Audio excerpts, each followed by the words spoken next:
कंसरी, गावतरी आणि स्त्री तत्वाला अभिवादन करतो.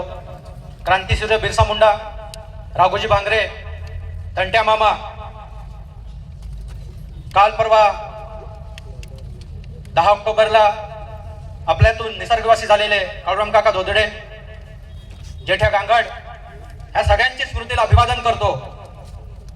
आजचा जो जनाक्रोश मोर्चा आहे, ह्या मोर्चामध्ये आलेल्या तमाम सगळ्या बांधवांना जोहार करतो.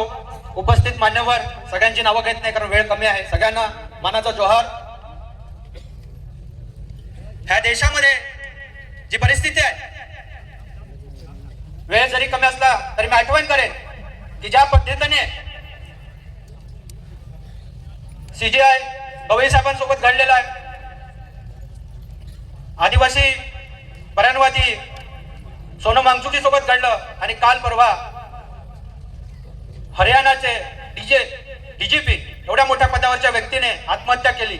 ह्या शेड्यूल डिस्ट्रिक्ट ऍक्ट हा 1874 ला झालेला आहे. म्हणजे बिरसा मुंडांचा जन्म व्हायच्या आधी पासून आमचा लोक संघर्ष करत होते आणि तेव्हा मिळालेला आहे. आणि म्हणून 1935 ला जे काय इंडिया ऍक्ट झालं त्याच्यात जशाचे तसे 5वी अनुसूची घेतली गेली, 6वी अनुसूची घेतली गेली. आणि म्हणून साहेब मला एवढं सांगायचंय, हे सामाजिक आरक्षण आहे, ते आमचं क्षेत्रीय आरक्षण आहे आणि ते लढून मिळालेलं आहे. आणि म्हणून एरा गेरा नतू खैरा येईल आणि सांगेल का मला हे आरक्षण द्या, ते आरक्षण द्या. तुम्ही थेंबभर रक्त सांडलेलं नाही. आम्ही 35,000 आदिवासी लोक आणि त्याच्यानंतर बिरसाच्या लढ्यामध्ये असेल, तंट्या मामाच्या लढ्यात असतील, मानगडच्या लढ्यामध्ये हजारो आदिवासी लोकांनी शहीद झाल्यानंतर आम्हाला कुठेतरी आरक्षण दिलंय.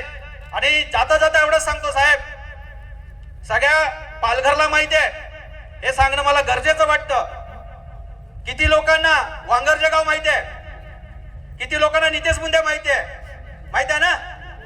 त्या गावामध्ये त्या गावाने ठरवलंय आता आम्ही अनुसूचित जमात फक्त राहणार नाही, तर आम्ही आदिवासी होणार आहोत. म्हणून जे पण बाहेरचं आक्रमण आहे ते आम्ही आता बंद करणार आहोत, म्हणजे कुठल्याही स्वरूपातलं असेल. म्हणून त्यांनी निर्णय केलेला आहे आणि त्यासाठी जोरदार टाळ्या वाजवा की कोणीतरी गाव सुरुवात करतो की आम्ही आता आदिवासी होणार आहे आणि आम्ही आदिवासी आहोत. तर सगळ्यांना जोहार, जिंदाबाद, धन्यवाद.